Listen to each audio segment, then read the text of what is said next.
Assalamualaikum warahmatullahi wabarakatuh. Nama saya Freddy Prabowo dari kelompok 10. Di sini kami dari kelompok 10 dengan nama anggota kelompok yang pertama Antoni Kasaputra, 3 digit NIM terakhir 197. Selanjutnya Juliana Versubaidi, 3 digit NIM terakhir 200. Kemudian Fitria Dwi Nuria, 3 digit NIM terakhir 223. Lalu yang terakhir saya sendiri, Freddy Prabowo, 3 digit NIM terakhir 265. Kami ingin mempresentasikan hasil dari diskusi kelompok kami mengenai mengelola produktivitas dan efektivitas pemasaran. Dan untuk materi yang pertama yaitu mengukur produktivitas pemasaran. Ukuran pemasaran atau marketing matrix adalah sejumlah ukuran yang membantu pemasar menghitung, membandingkan, dan menerjemahkan kinerja pemasaran mereka.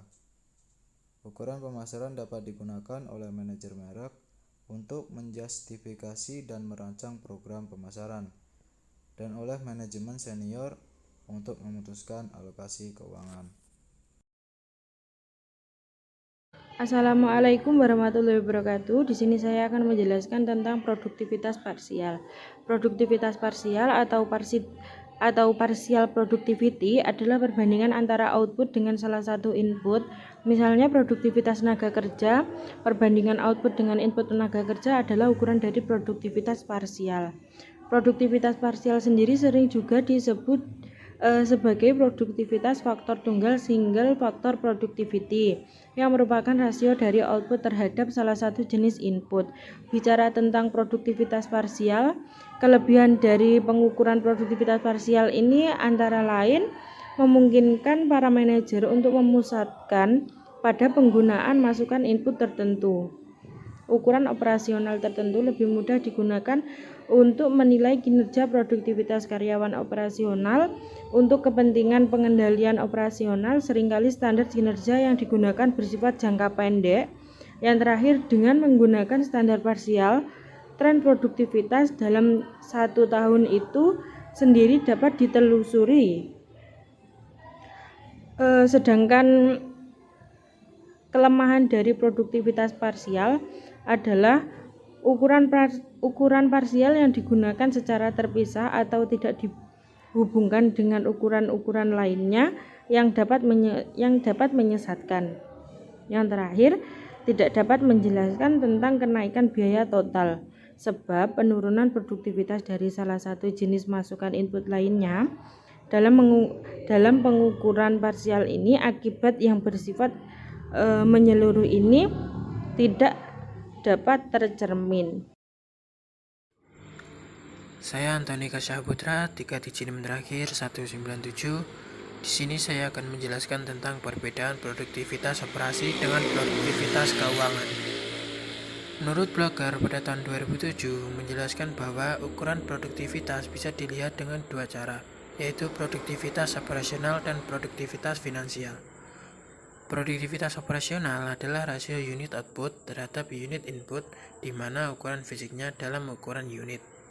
Sedangkan produktivitas finansial merupakan rasio output terhadap input, di mana ukuran fisiknya dalam satuan mata uang. Produktivitas operasional ukurannya menggunakan unit fisik pada pembilang maupun penyebut. Sedangkan produktivitas keuangan memiliki keunggulan karena mempertimbangkan pengaruh biaya maupun kuantitas input terhadap produktivitas.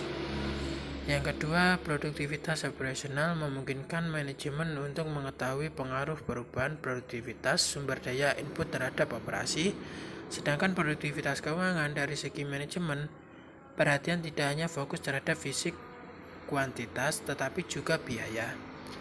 Yang ketiga, produktivitas operasional hanya dapat mengukur salah satu BBL atau TKL, sedangkan produktivitas keuangan dapat mengukur lebih dari satu faktor produksi.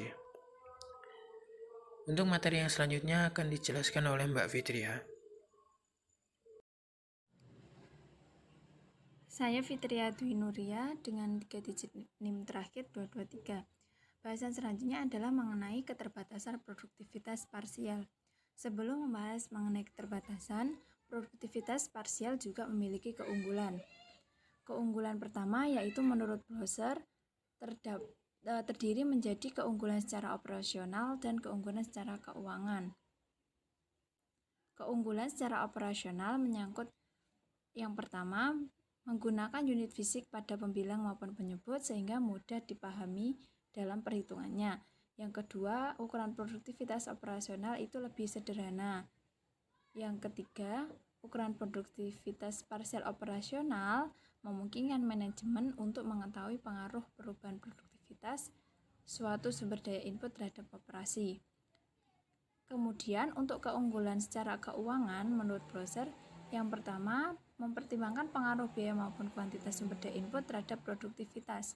Yang kedua, produktivitas parsial keuangan dapat digunakan dalam operasi yang menggunakan lebih dari satu faktor produksi. Kemudian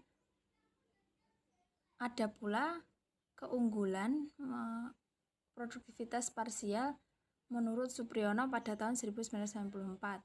Yang pertama itu ada memungkinkan para manajer untuk memusatkan pada penggunaan masukan.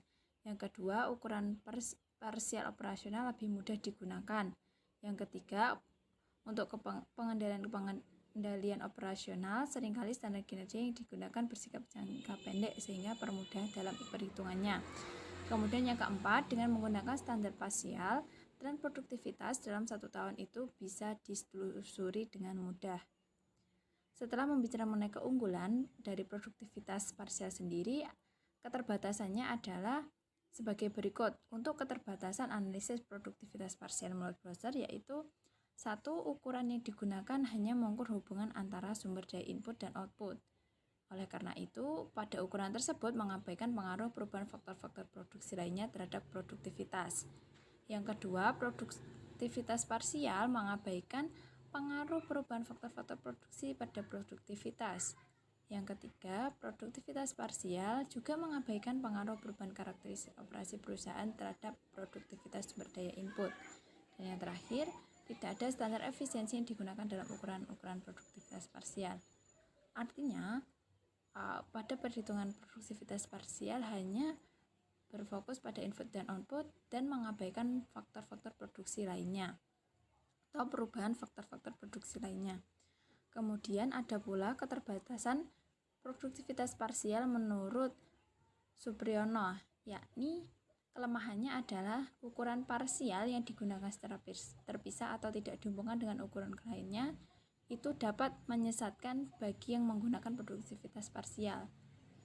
Yang kedua, penurunan produktivitas salah satu jenis masukan mungkin diperlukan untuk meningkatkan produktivitas masukan lainnya. Perubahan tingkat produktivitas masukan ini mungkin memang diharapkan oleh manajemen jika secara keseluruhan biaya menurun.